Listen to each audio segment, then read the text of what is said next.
Welcome to the Real Estate Explainer podcast, where we talk about anything and everything real estate. I'm your host, Brian Kiczula. Thanks for joining me on another episode of the Real Estate Explainer. Today, I've got Adrienne Green on the podcast, and we're going to be talking about building teams for your real estate investment business. But more than just building teams of property managers and plumbers, it's actually building teams of virtual assistants that can help you really grow and scale your business. Let's jump right in. So thanks for joining me on the podcast today. Sure. So my name is Adrienne Green, and I have been real estate investing since 2013 when I started with house hacking my primary residence. And I started out, I think like a lot of real estate investors, very DIY, doing it all myself, like with that kind of mindset of this is how it is, because I wasn't raised with real estate investing. And back then, I don't even know if BiggerPockets was a thing. There wasn't a whole lot of research. And so it was just like a few people that I had met along the way who did real estate investing. And I lived in Northern Virginia outside of DC, which isn't really a great real estate investing market. And if you do things like pay a property manager, you're going to be in the red every month. As it is, it was tough to find properties that even with self-management would be breaking even or cash flow positive. So I started off very DIY. I remember going to one of the condos that I had as a rental between tenants with my little like baby daughter in her pack and play, because I had to repaint it between tenants with a friend of mine that I had enlisted to help. And my daughter was going to be in her pack and play while we did that. So that's where I started. And then in 2019, I bought a long distance short-term rental in Myrtle Beach, South Carolina. And I realized I could not do it. Like I could not have this property in the same way I had done the rest. I lived 8 hours away and I would need to have a team, right? I would need to trust a cleaner. I would need to trust a handyman. I would need to trust these service providers and empower them and work with them rather than doing it all myself like I had been. And this was, in hindsight, a huge blessing because I realized that I didn't have to do it all myself, right? I don't have to do it all. I just have to make sure it all gets done. And that was the start of my transition to realizing that to really be a business owner, I need to not be doing all the work. I need to have a team of people who are helping do that work so that I could be doing my top 20%.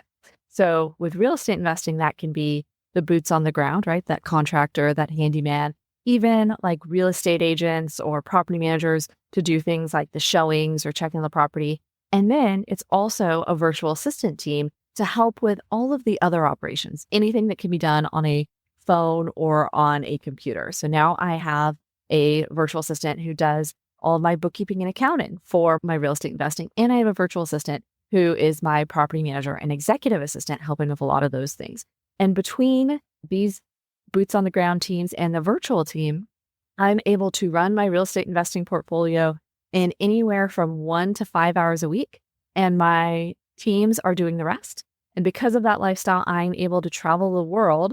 I travel full time with my family, my husband, myself, and our 3 kids. That's pretty amazing. I would say that a lot of the clients that I have, they buy and sell real estate all across the country, and they are very good at creating income, building wealth when it comes to the real estate side of things. But where I've seen them really fall down, and I know I have in the past, it's then they're also doing everything else as well. They are doing the bookkeeping, they're creating their own websites, they're taking their own photos, they're uploading photos, they're doing their own media post. So there's so much more to building a team than just the boots on the ground, because you're right. I mean, painting a condo with your baby in a pack and play is one thing.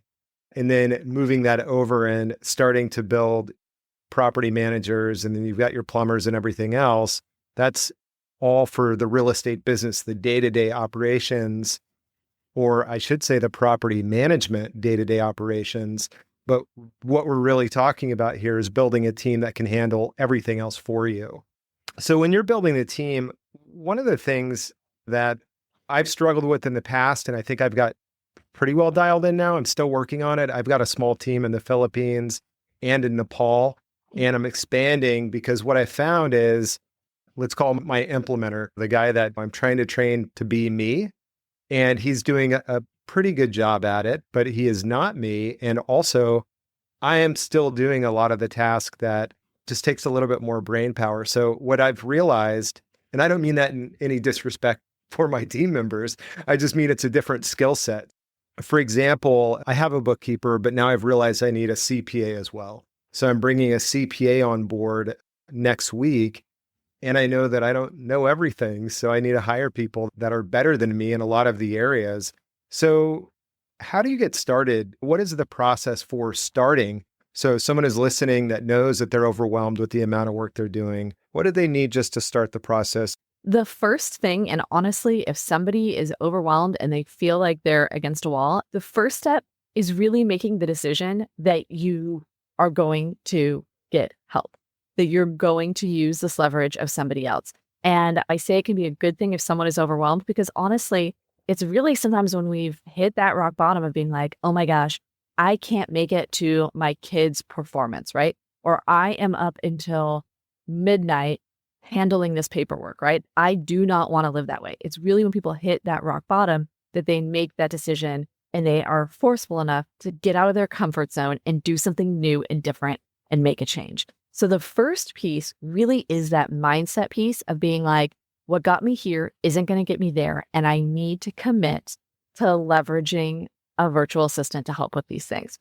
Because if you've never done it before, it's out of your comfort zone, it's new, it's scary, and our minds are going to try and keep us from doing it, right? So you've got to make that decision and have that mindset piece. Once you've done that, the next step is to figure out what tasks you want somebody to do.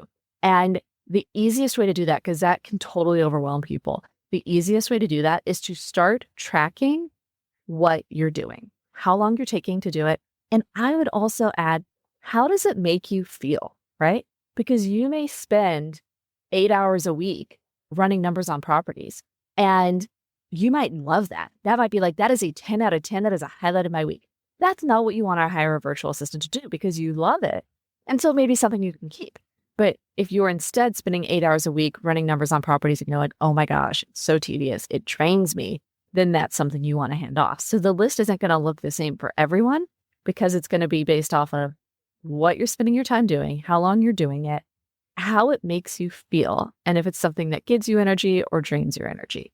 But that's the first thing. So then you know what kind of person you want to hire because you know what they're going to need to do.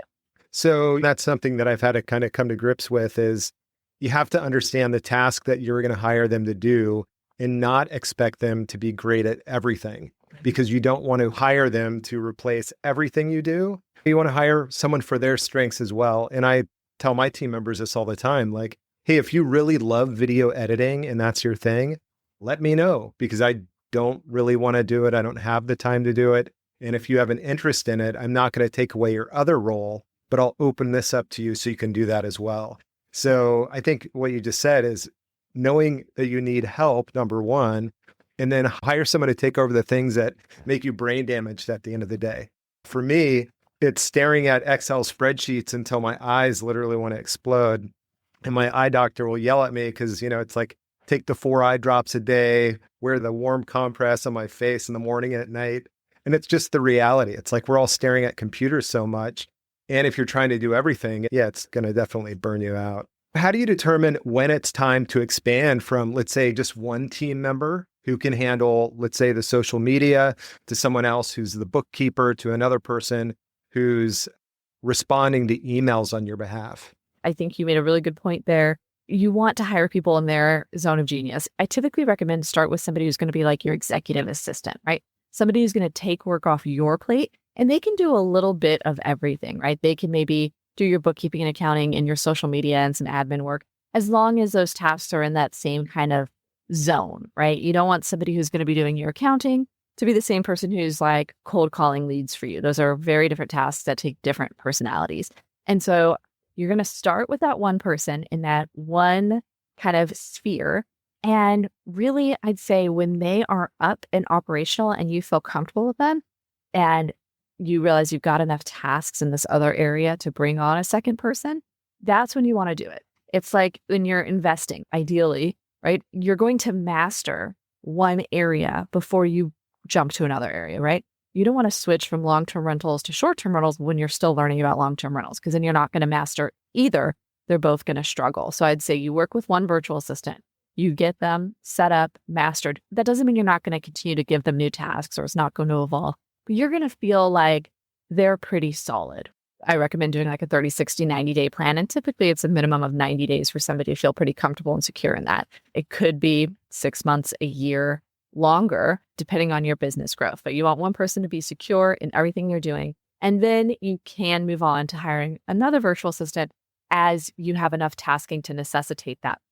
So when you're doing this, are you creating SOPs or standard operating procedures when you're bringing the team member aboard and saying, hey, this is what I need you to do, but in addition, I'm going to have you start looking at these other items? So a lot of people get hung up on the fact that they don't have SOPs written out yet. They don't have any kind of system in place. So like, I can't hire a virtual assistant because I don't have anything written down. It's all in my head. I just do it, right? You can bring on a virtual assistant, and that part of their job is to write those SOPs, to make that full. I like to have a task list, right? But I don't start with it. I don't start with it at all. I'm kind of like, okay, I've written down what I do. I've done that inventory. I know that I need somebody pretty much to do like operations, to handle like my hospitable and all my short-term rental communication, because I don't like responding to guests. I want somebody to handle all of these kinds of operations and admin stuff. I have that general idea, but I don't have any SOPs. I don't have anything written out. And so you don't need to have that written out. You just need to know enough about the task so that you can hire the right person for that task. Then their job is to help you write those SOPs, to make all these systems, to put them into place. And the way they're going to do that is if it's something you're already doing, which is what I recommend starting with, because that way you're going to see a lot of time freedom right away because they're going to pivot to this VA's plate. But if it's something you're already doing, it's really simple now with technology and AI to transfer that task to the virtual assistant. If you're doing it on a computer, all you do is you go into Zoom or Google Meet and you go into like a personal room where you're the only one in there. You share your screen and you record and you just narrate through. You don't need your camera on. You don't need to look great. You just record a video of what you do. You open up whatever program you use and you walk through and you say, I do A, I do B, I do C. You just walk through how you do it, you record it.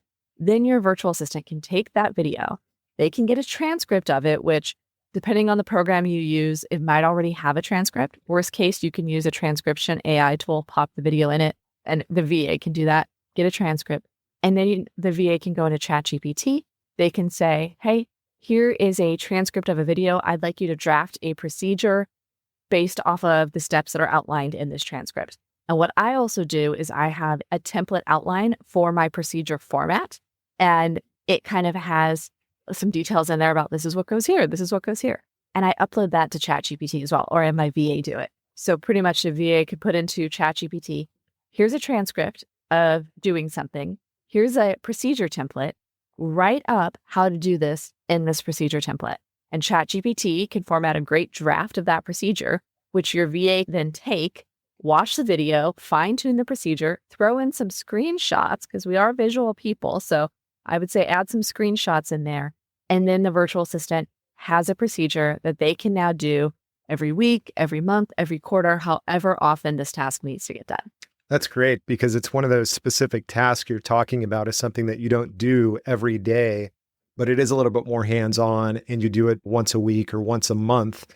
And if you're anything like me, you've totally forgotten how to do it by the time you need to do it again. So you're relearning what you need to do anyways. And I think this is a key point when you do hire that virtual assistant, or you're building your team, make sure that you understand at least baseline the task that they're doing, or if they've modified and changed the task that you have, let's say a workflow, so that if you have to replace them or if you've got to step in because they're sick or on holidays, you can actually do it.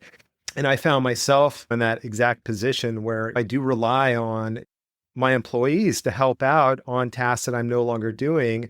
But it's so key. Actually, before we jumped on the podcast, I was printing out depreciation schedules because there was an error in the math.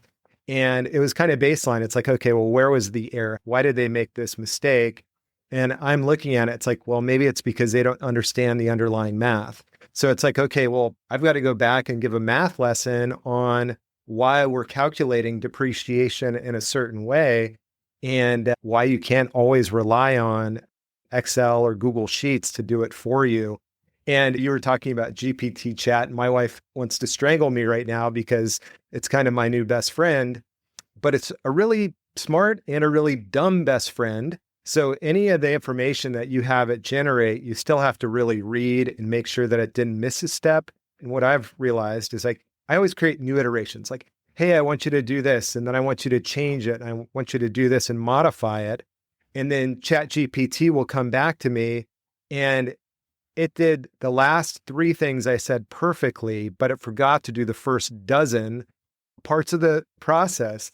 And I realized that it's not probably the computer's fault or my virtual assistant's fault or my employee's fault. It's my fault for not being able to ask that question, or at least instead of just throwing information at it constantly and asking for these modifications and changes, it's listing it out kind of step by step. So anytime I'm adding something or building something, I need to go back to that original SOP, if you will, standard operating procedure, and say, step one is this, step two is that, step three is it. It's concise. They know how to follow it. Otherwise, people tend to make mistakes. I'm talking about the computer, in this case, the robot. But when you're working with assistants as well, you just have to realize that they are going to make errors. They are people, are going to take breaks. They are going to go on holidays. They are going to get sick. And you should really treat them with respect. When you're looking at hiring and really scaling your operations and your virtual assistants, how do you get over the fear of saying, okay, well, I need to add another person? Is there any specific formula that you use when you say I need to grow? Or is it just kind of as it comes at you? I'd like to thank today's sponsor, Cost Seg RX, a cost segregation company. If you're interested in getting a cost segregation study, or if you'd like a free estimate of benefit, log on to realestateexplainer.com and click the cost segregation link at the top of the page. Great question. I think I don't really have a formula. When there's enough pain that I realize, hey, I need another person to help with this, right? One thing I like to do is with the tasks, right? So let's say I'm my property management executive assistant, right? As we develop all of what his tasking is, part of what I like to do is I have a Google sheet that just always lists what his tasking is. And so I have like, hey, this is what this job entails, and this is built out over time. One of the columns I have on that sheet is, how long does it take to do this when you do it? That's something I like to keep track of, is like, in general, when you do this task, does it take an hour, 2 hours, something like that? So then I can kind of do the math and figure out how many hours are this person's regular job requirements. And then similarly, I use monday.com as my project management system. So every task that a virtual assistant does is in monday.com, which I love. It's a very robust way to manage tasks. It has automations where if it's a weekly, monthly, recurring task, when you mark this task done, it automatically creates the next one for the next time. There's a lot of things and one of the things you can do in monday.com is you can have a column that's a time tracker. And so my virtual assistants, when they do these tasks, they're tracking how long they're spending on each task as well, which it's very important if you're to do something like this, that it's never used like in a punitive or like Big Brother way. I make sure that my virtual assistants always know, hey, I'm doing this so I can make sure I'm not overloading you. I want to make sure like, hey, if I'm asking you as my video editor to edit 8 videos this week and each one is taking you like 10 hours, obviously that's not going to work, right? Because then you've got an 80-hour week. And so that's where I like to do that time tracking. And so that's part of knowing when to grow as well. So I like to use the data to see how busy is my current virtual assistant, how much more bandwidth do they have, and when I'm starting to step in because they don't have time to do all the work I want them to do. That's one of the key things where I'm like, okay, no, I need to bring someone else on. And it is a fine line because I do think there's a lot of value to hiring a virtual assistant full time if you can. Because when you hire them full time, they're only working for you. If you only have them 5 or 10 hours a week, which sometimes you've got to do it, but you're running the risk that they're also got to be hustling out there to get other jobs, right? Or they're not able to really feed their families. Or if they get an opportunity to work for someone else 40 hours a week, they're going to say goodbye to you and go take that 40-hour a week job. So that's one of the things I'm mindful with as we grow is I really want to be at the point where ideally, if it is something that I ever need 40 hours a week of, or if I can partner together a few different responsibilities so I can get somebody 40 hours a week, I like to do that. I'd agree with you there with the time. So on both of them. So the first one was using the software Monday.com as a project management tool. And I started using it a couple of years ago. I moved away from HubSpot because HubSpot's great as a CRM. But then I felt our projects are so complicated that I really needed a project management tool. And Monday was robust enough to handle it. And then for time tracking, I don't use the time task in Monday. I use Hubstaff. So Hubstaff tracks time and it does screenshots. So you can make sure if they're working on a specific task, you can see their screen. Now I've told them the same thing. I'm using Hubstaff to track you in your hours so I can pay you payroll, but I'm not necessarily going in and looking at every minute that you work. I actually encourage them because of the nature of what we do. It's engineering, it's math, it's like I said earlier, it's just a lot on your eyes. I encourage them to work for 25 minutes, then go walk around the block, get back to work, just so that they're fresh and they're working as effectively as possible. And I found that that was a good solution. I also like the idea of keeping them full-time, but I will also tell you that if you're only looking for someone part-time, there's plenty of virtual assistants that want to work part-time. I have a team member. I've asked him if he wants to work full-time because I didn't want him going somewhere else. And the reality is his primary role is taking care of his kids. And I'm like, okay, well, if that's what you do during the day, you want to take them to school, that's perfect. I don't need you to work full-time. Work the hours you can. Here's a set of tasks that I know that I always need to have done. Go ahead and run with it. And that's exactly what they do. What I wanted to transition into, because this is a personal thing that I don't know how to deal with, is I go nuts when I'm on vacation for long periods of time. Let's call it a week, 2 weeks, 3 weeks. I have a really hard time sitting down and actually getting back to work or looking at emails or any of it because I just feel it's going to pull me back into work and I'll be cheating on my wife because I'm not on vacation with her. I'm actually with my team trying to manage the business. And at the beginning of the conversation, you said that you travel the world and you do with your family. How do you handle that, let's say, separation where you've got your team that's managing your business and you're able to take the time that you need with your family and not check in? I don't know. Like for me, it'd be every day if I let it be every day, but I don't. I'm either all in or I'm not. And that's what I'm trying to figure out is how do you find the balance? I do think it can be important to take time completely away. So I do build that into my calendars. Soon, we're going to actually go to Sri Lanka for just a week as we make the transition from Asia to the UK. We're going to spend a week vacationing in Sri Lanka. As soon as I knew that was there, which was 6 months ago, I blocked off that week for no calls, nothing, and no work during that time. So I do think it's important to block in time where you totally do step away and let your mind totally be off of work. And that is fine and valid to do. Now, personally, because we travel full time, I can't do that every week, right? And I wouldn't want to. I'd go crazy. I enjoy the work that I do. And so for me to have that separation, because I'm with my family a lot. The kids are homeschooled, we're all together. It really comes down to time blocking and respecting those time blocks. So I have time blocks. And while we're here in Asia at the moment, I'm 13 hours ahead of Eastern time. That tends to be the evening. I mean, we're recording this call. It's 1:30 in the morning for me now. It's really having time blocks and respecting them. So I'm going to start my time blocks because we're in Asia from usually 7 p.m. until 2 a.m. at the latest. I might wrap up at midnight some days, but that's what I do. And my kids know like that's my focused work time. But then during the day, now granted, because I stay up late working with the schedule I sleep in, once I get up, like all day is family time. And so we do all of our stuff. Today, the kids, we went to a toy museum and a firefighter museum because we're here in Tokyo at the moment. And then it's like we have dinner, we come home, and then I'm doing work, my husband's doing work, and that's the kids' homeschool time as well. So it's their time to do their work. And that's one thing I would say you talk about on travel. You don't want to feel like you're not giving your wife the time she wants. A lot of times we don't actually all want to be together 24/7. That's the reality, right? We're going to want some time. Maybe she wants some time to go to the spa or have a bath or read or just doom scroll on social media even, but she wants some time for her own downtime. Typically, I don't know your wife, but it can be that's what it looks like. And you guys agree beforehand, hey, on this trip, right? You said you were in Thailand recently. On this trip, hey, what is our tentative schedule going to look like? I'd like to have maybe a couple hours twice in the week where I kind of just check in and make sure my team's doing okay. When would be a good time for me to do that? When you may want to do your own thing as well. Having that conversation beforehand, so that way it's a win-win for both. Okay, I think that would be good for my overall mindset because I wouldn't be breaking away or trying to field calls at random times.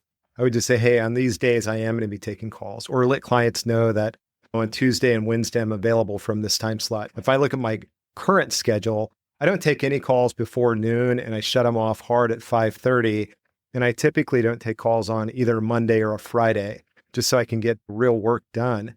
Why wouldn't I do that when I'm on vacation as well? Now, of course, like you said, if you're going away for a week and it's a dedicated week, then take the week off. It's a holiday. But if you're looking for longer extended time periods, then that makes perfect sense, is really to time block it and let everybody know that you're with. That's what you're really going to be doing. So it's not a surprise. So I think that's great advice. So with that, before we wrap up the podcast, I just want to say, is there anything that you'd like to add? I definitely appreciate your time. I was just in Thailand, so I know the time difference can be very difficult. So thank you. And then certainly, what's the best way for people to reach you? Right. Well, I think we've covered a lot here that hopefully will help your listeners, which is always the goal. And if anybody is interested in learning more about virtual assistants or in running their real estate investing like a business, head on over to my website, adriennegreen.com. And there I have the Freedom Blueprint, which walks through the 10 real systems or pieces I put in place in my business to have it run like a business so that I could do it from anywhere in the world. Part of that is virtual assistants. Part of it is tech and systems and some other things as well. So head on over to adriennegreen.com and grab your Freedom Blueprint. You can see what could help you have time and financial freedom and whatever your dream is. Thank you for being on the podcast. Thank you. If you'd like to get connected with today's guest, log on to realestateexplainer.com and click the Get Connected button on the homepage.